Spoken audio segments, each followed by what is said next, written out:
Hi everybody, I'm Corinne Blackstone and welcome to my craft room. I'm so excited to have you here today. Before we get started, be sure that you're following me over on TikTok. I will link it down below. I post some funny videos over there as well as Cricut tips, tricks, and hacks that you don't want to miss out on. Now in today's video, we are going to be doing some wood burning with our Cricut and using vinyl as a stencil. I'm going to make these fun plant stakes. These are always great to have because Lord knows I can never remember what I planted where, and so these are super helpful. I got these at Hobby Lobby and I will link them down below. We're going to be needing to use some permanent vinyl, some sandpaper, and a Scorch marker. I'm going to link all the products that we're using so that you can easily find them, but this was a really fun and quick project to do, and this is just something that you can do with lots of wood. Anything really made of wood that you can try this on. The Scorch marker also works on things like cotton fabric. It works on cardboard. There's so many things that you can use it on. So be sure to check out some of their social media as well, which I will link down below too, because they make all kinds of really cool projects. And I can't wait to get working with some more of like the Scorch marker on other things. So let's go ahead, get started. Whatever we would do it just for fun. For this really fun project, we are going to use Design Space, of course. We're going to make a template and then we're going to add some like text to it and we're going to wood burn these because it's just a really fun thing that you can do with your Cricut. So the first thing that I'm going to do is make my template. And for this, I am going to use the rectangle with the rounded edges. The pieces that we're using have a rounded edge. They're not going to be exact, but this will at least help us kind of visualize it a little bit better. So our design is about 2 1/4 by about 1 1/2. So that's like the perfect size. That's what we're going to use. Now we can zoom in on this to kind of help us see it better and what we're working with. And then I always change the color because I think that that dark gray is really hard to see. So we're going to use yellow. Now we're going to add some text to these to label our plants. So the first ones that we're going to do is let's do green beans, and that's going to kind of give us a look at, you know, a good font. So what we want to do is choose a font that's going to be easy to read and to stencil because we're going to use some vinyl to create the stencil for this. So what I'm going to do is I'm going to go into my fonts and I'm going to slide this back over here and I'm going to look at my system fonts, and let me just change that to just search any font name. Now, a quick little trick that you can do rather than scrolling through all of your fonts here and having to select them, I'm going to show you a quick trick to choosing a font. Wordmark.it is my go-to for choosing fonts. So I'm just going to type in the word green and that'll just help me see what it's going to look like when it's in that font. So what I can do is just sort of go through, and if I see a font that I like that I think might work for what we want to do, I can select that font and I can just go through and find whichever fonts that I want to use. And as I'm kind of scrolling through and I see a font that I like, I can just click on that font. Once I've gone through all of my fonts and chosen some that I like, I will show you our next step. I've made it to the bottom of my list and I've chosen several fonts. So all I need to do is up in the right-hand corner, click Filter Selected Fonts. And it's going to show me the different fonts that I have chosen to like look through and kind of compare. So I can already say that I don't really love this one. It's kind of boring, so I'm going to get rid of it. You can kind of whittle it down to the designs that you want. And I do want something that's going to be a little bit thick. And as much as I love the Walter Graph, I think I don't like that one. And I'm not sure I like this one. So it's kind of down to these 3. And I think I kind of like something with a little bit of a rounder edge. And I think I really like this aubergine. So let's go with that one. So let's head over to Design Space. Now that we know which font we want, we can either just scroll through and find it, or if you know the name, you can search for it. But since this is just in the A's and it's really easy to find, I'll just select it from here. Now this one does have a ton of space between the words, which is pretty annoying, but all you need to do is you can do one of two things. You can either change your line spacing over here, and you just need to change it to like a pretty high number. I think with this one, it's almost like a -30 to get them close enough. Or you could advance and ungroup to lines. But I'm just going to do it with the word spacing. I think that's fine. Now the next question is, do I want to capitalize the B? I don't think so. I think it looks fine like that. So once you're happy with the design of your font, you can size it down to fit on to your little labeler here, so your little wood piece. So for that, I do want them to be pretty large on the page here, like on to our stake, but you can really do whatever you want, however you want to do them. Now, once I've got this one and I'm pretty happy with it, I'm going to go ahead and slide it over to the side, and I want to duplicate it so that I don't have to worry about like resizing again. I can resize pretty easy from here. So the next plant we're going to do is peas, and it's up to you whether you want to keep them all the same size, or if the word is smaller, you can make it bigger. It's up to you and how you want to do it, but you'll notice now that the word peas is quite a bit larger than the word beans. So it's really up to you and the way you want to make it happen. So I just like to duplicate because I just find that to be a little bit easier. So we're also going to have tomato, and I'm not going to make that one plural just because that word is relatively long. So we are going to end up with a pretty small word on this one, but it's really, again, up to you and the way you want this to look and to be. I don't really know what else I plant in my garden. We don't plant a ton of stuff in our garden, but let's do some herbs. So let's do basil. Whoops, helps if you capitalize it. Basil.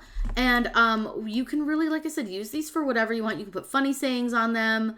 Whatever you really want them to look like is fine. So we're going to do basil. Let's duplicate that one, and let's do mint. And we can just, that one's actually sized pretty good, so we'll leave that one as is.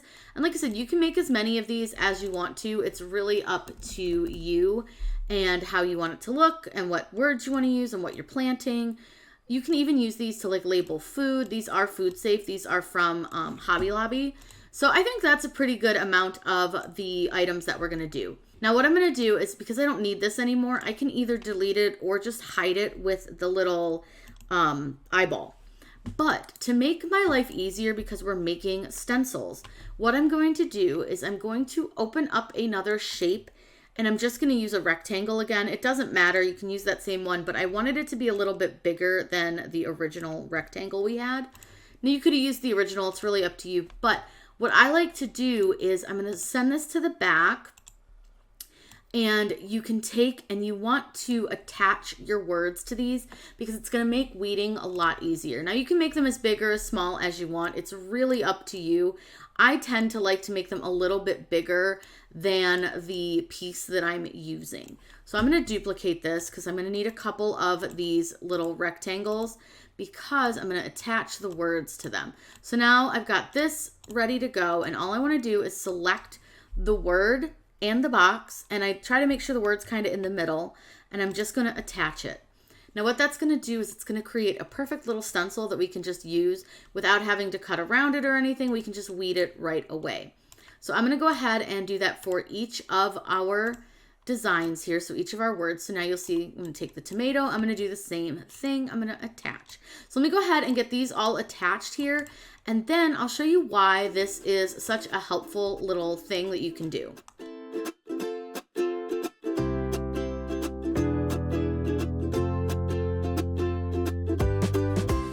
Once I've got everything attached, and basically attached tells Design Space to keep these two items together, not to cut them separately. So now when I hit make it,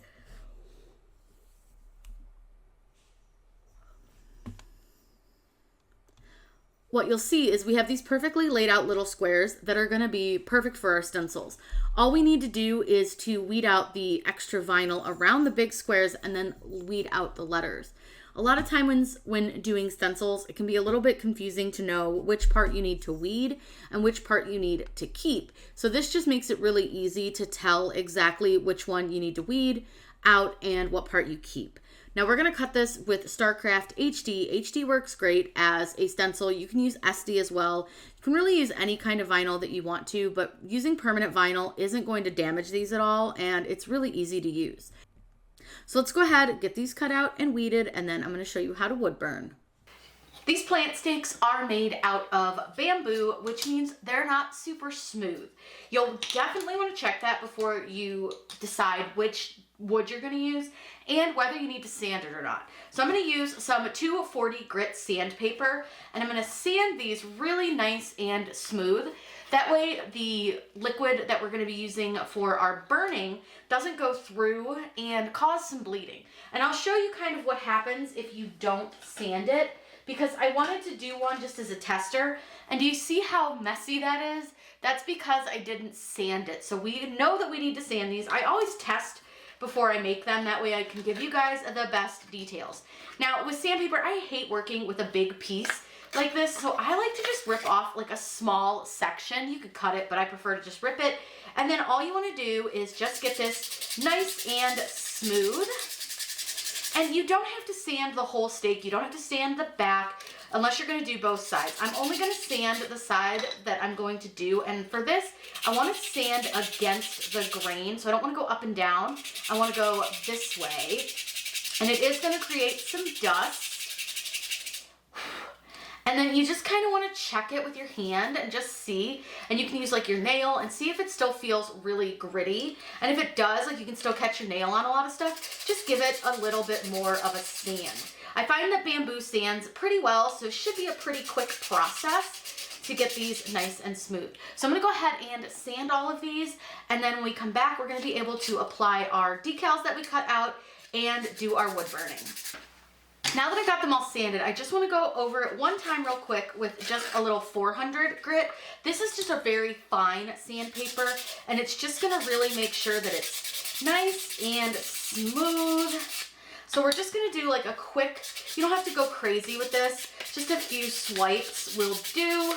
And that's just going to make sure that they're super smooth, there are no scratches, and then I'll just throw that across the table. We're gonna go ahead and wipe these off because you don't want any of the dust, because there is gonna be dust from sanding. So I'm gonna wipe these off with just a nice little microfiber towel. You don't have to do anything too crazy with them. And then we're gonna be ready to put our stencils on. So I'm just using this microfiber towel. This is great to use for this because you don't want to put like alcohol on this because it'll get wet. So I just recommend a little microfiber towel to get the dust off. It works fantastic. And then you want to make sure that you've wiped your table down as well, because obviously you're going to have dust on your table too. So you just want to keep that in mind. But you can see I'm just giving them a quick dust. And then I've tried to make sure that I kept the side that I sanded up. But truly, when you hold these, you can tell the difference of which side is sanded and which side isn't. So let's go ahead and get our stencils on, and then we can burn this. We've got our stencils ready, and we're gonna get some transfer tape. This is my favorite medium tack. I'll link everything that we're using down below here. And I'm just gonna grab some transfer tape, and I'm gonna put my designs down on it. And we'll just do that. And then we want to just trim the transfer tape off. I prefer to put the transfer tape on the whole thing, but you can kind of do it however you want. I'm going to go ahead and burnish this from the back, and I just want to make sure that those are going to stay on there pretty well. That looks pretty good. And then I just want to trim off the designs one by one and add them to our steak. So let's just go ahead and start with the Time logo here, this little label. And what you want to do, grab one of your steaks, and I'm going to peel the backing from the stencil, and you want to make sure the centers of your letters stay down. These are pretty small, so you'll just want to take your time with those. Take your time, get it. And then all I want you to do is take your plant steak and you're going to set it down. So you want to make sure that your plant steak is correct side up, the side that you sanded, and then you want to line up your design onto your plant steak, set it down. That may not be 100% straight, but it's okay. It's pretty close. And then all I'm going to do is burnish this down, and you want to make sure you're paying really close attention to any of those small centers of the letters. And then I just give it a really good burnish. And then you want to take your transfer tape off, and you're going to want to go slow because the edges of your transfer tape actually aren't stuck to anything because I cut these bigger than the steaks. We did that on purpose because we didn't want any of the like burning solution to end up on any parts of the steaks that we didn't want. And there you go. So now we're gonna do that for each of our different labels. So all of our different parts. So we'll do green beans really quick, and then I'll go through the rest super quick. I'll speed up the screen. That way you're not stuck watching me do this 6 times. Now I do want to point out, and I don't know how well you guys can see it, but if you look at the way the E's are cut, do you see that one has a really, really small center and then the other 2 are normal? That is a Cricut issue. Cricut sometimes will cut things really awkwardly and not in the exact same thickness. It's really annoying. It's something that I have been complaining about to them for months now, and clearly it has not been addressed at this point. But just know that if you have an issue like that where it cuts it off a little bit and they're not quite the same thickness, it's not you, it's not your font, it's the Cricut itself. So I'm gonna go ahead and again burnish this down, and remembering I wanna make sure I pay really close attention to all those little centers of my letters. So I'm just kind of going in a big circle around them. And then I wanna peel off my transfer tape, making sure to take my time. And you'll notice that when I peel transfer tape, I do it at a super sharp angle. It's like folded completely down, and then I peel. Now we'll go back over these one more time with our finger before we're ready to actually put the burning solution on, but I'm gonna go ahead and get these finished up. We'll come back and be ready to burn. I have a silicone mat down to protect my surface because you don't want to get scorch marker anywhere but where you want it. Now, like I said, I wanted to go over these just one more time, kind of with my finger, and I just look around and I turn them and I make sure that there is no lifting. We don't have any bubbles by the edges of the letters, things like that, but everybody looks really good. So what I have here is the Scorch marker, and this is the Scorch Marker Pro. So this has 2 sides to it. We have one side that is like a spongy, and that side is a little intense for smaller designs. So I like to use the pen side, which is this side.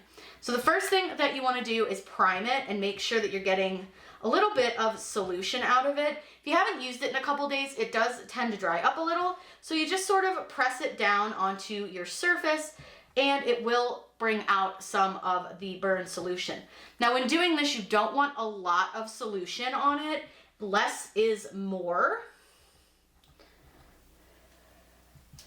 So once I'm satisfied with that, all I want to do is I'm going to go through and color in each of my designs. Again, keeping in mind that you really don't need to saturate this a ton. So it's just going to turn slightly darker color when it's got the burn solution on it. So if it looks like you're putting a little too much down, just take your pen and kind of write on a surface. You could write on some paper or your mat, whatever you got to do, but you do want to just not have puddles of solution. It's very, very small amounts of the solution is required.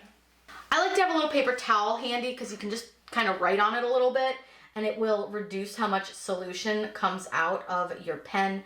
And then you just want to go through and just like if you were doing anything else, you want to make sure that you get all the stencil covered. But again, if you're starting to get too much of puddling, just kind of wipe off the tip of your marker because it's gonna bleed if it's too wet. You don't want it very wet. So like I said, less is more. So I'm gonna go ahead and get all of these kind of filled in, just gently fill them in, and then we're gonna let it dry. By the time we get done with the peas, we're gonna go down the row here.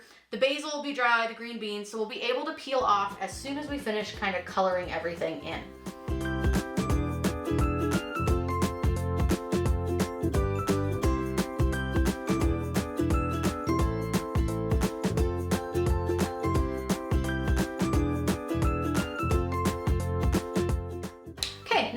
Everybody colored in, go ahead and start with the first one that you did because that one's fully dry, and you can take your stencil off.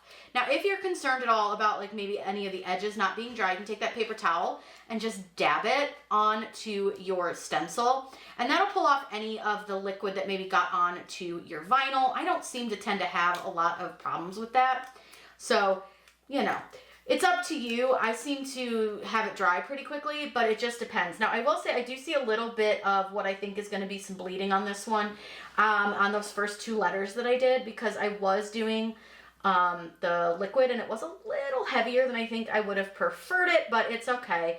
If they're not perfect, it's fine. It's not the end of the world. This is just a fun thing that you can do, but I will recommend you do practice a bit before you like commit to making something that you're gonna want to be perfect, because it does take a steady hand and like just some general like experience to know how much liquid it needs to work correctly. And then like you want to test the wood that you're going to use to see if it's going to bleed, because like I think this one, even with some sanding, still has a little bit of bleeding here and there, but I think it'll be okay. Since these are just plant stakes, they're just kind of for my own use. I'm not really worried about it. If I was going to sell these, there's no way if they were bleeding that I would sell them, but I think it'll be fine. And this is just kind of to show you guys how to use some of the options when it comes to wood burning. So I'm gonna go ahead and get the stencils all peeled off. Let these fully dry a little bit longer. You don't have to, but I prefer to let them dry for just a little bit, and then we'll heat them. One thing I'll say is make sure that you remove every piece of vinyl before you heat it, because you can damage it if you leave the vinyl on.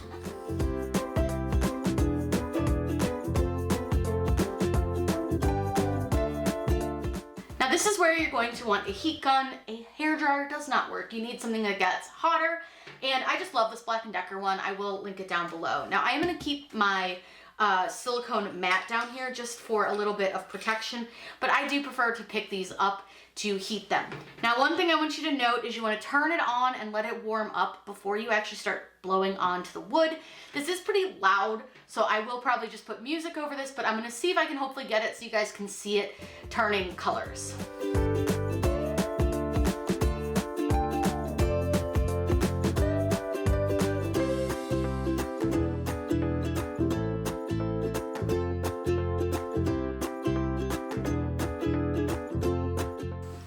That one came out really cute. Doesn't take very long to heat it. The A is a little bit chubby, but I think that's just the general nature of the A. Like I said, we're gonna have a little bit of bleed on these because of the type of wood that this is. Bamboo is just not always the best, but I couldn't really find a lot of stakes that were available that were made of wood except bamboo. So I'm gonna go ahead and heat the rest of these and we'll see how they all turn out.